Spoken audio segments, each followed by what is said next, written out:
Hello everybody. This is my show for drummers only. Today we're going to talk about Cozy Powell. He's an English rock drummer.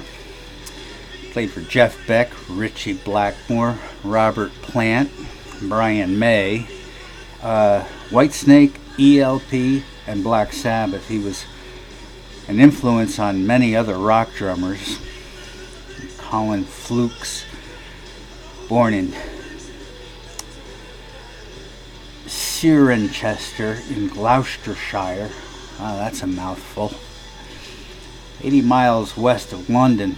He started drumming at 12 in his high school orchestra.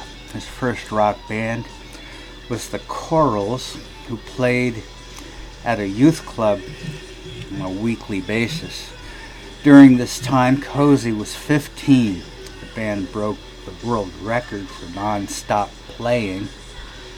Not sure if this is really a thing. Maybe a Ripley's Believe It or Not article. Oh, what? It's in Guinness? Okay. The name Cozy Powell was borrowed from jazz drummer Cozy Cole. I don't think it was a loan, because Cozy Flukes wasn't hip. I guess Cozy Flukes might be considered hip now. Next band for Powell was the Sorcerers, a semi-pro vocal harmony pop band. They performed the West German rock circuit in the 60s. The band was based in Birmingham. Powell became friends with Robert Plant and John Bonham, still unknown members of Listen.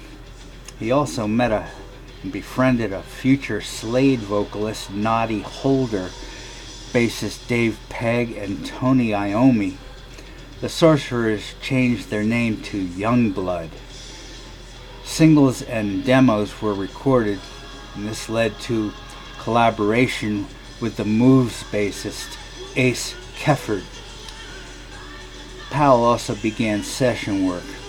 Powell and the Sorcerers formed a new band, Big Bertha. 1970, Powell became the drummer for the Jeff Beck Group. This lasted for 2 albums.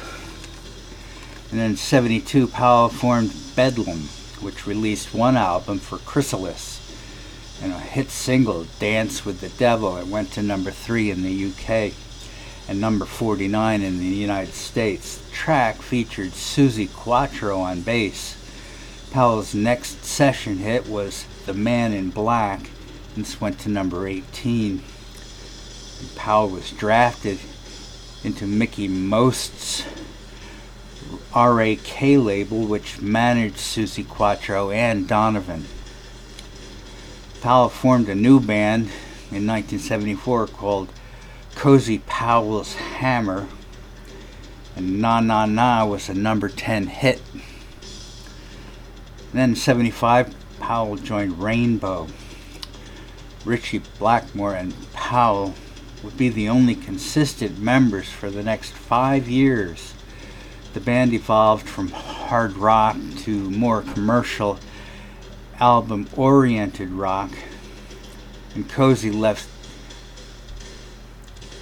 That's when he left, and he went with the Michael Schenker group from 1980 to 82, and Whitesnake from 82 to 85. He then joined ELP, then known as Emerson, Lake and Powell. Carl Palmer was elsewhere. In 1988, Powell worked with Gary Moore, formerly of Thin Lizzy, in Coliseum. He had 2 stints with Black Sabbath in 88 through 91 and 94 through 95. Cozy Powell's Hammer was a concurrent project. Cozy set another world record for most drums, 400, played in under a minute, live on TV. Powell did 2 albums with the Brian May Band, touring with Guns N' Roses. And in the 90s, Powell played for Peter Green, who was back at the Blues after a 20-year hiatus. Then Powell died in 1998 in a car accident. You know, never answer your phone while driving. You got one of those little ear things and it shows up on your screen and doesn't distract from your driving. I'm pretty sure Powell didn't have one of those at the time. Also, wear your seatbelt and don't drive drunk. All these happened while there was a slow leak in a tire of Cozy Powell's car. There were posthumous recordings that followed.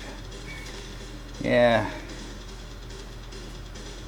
I'm surprised I'm still around, folks, so I'm not putting down anybody out there that's had any trouble with drugs and alcohol. I'm really not. I'm just trying to let you know that there's a better way.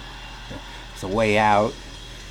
Certainly wish more rock artists that I have come to know and love would take heed of this. Said it before, I'll say it again, we've lost too many.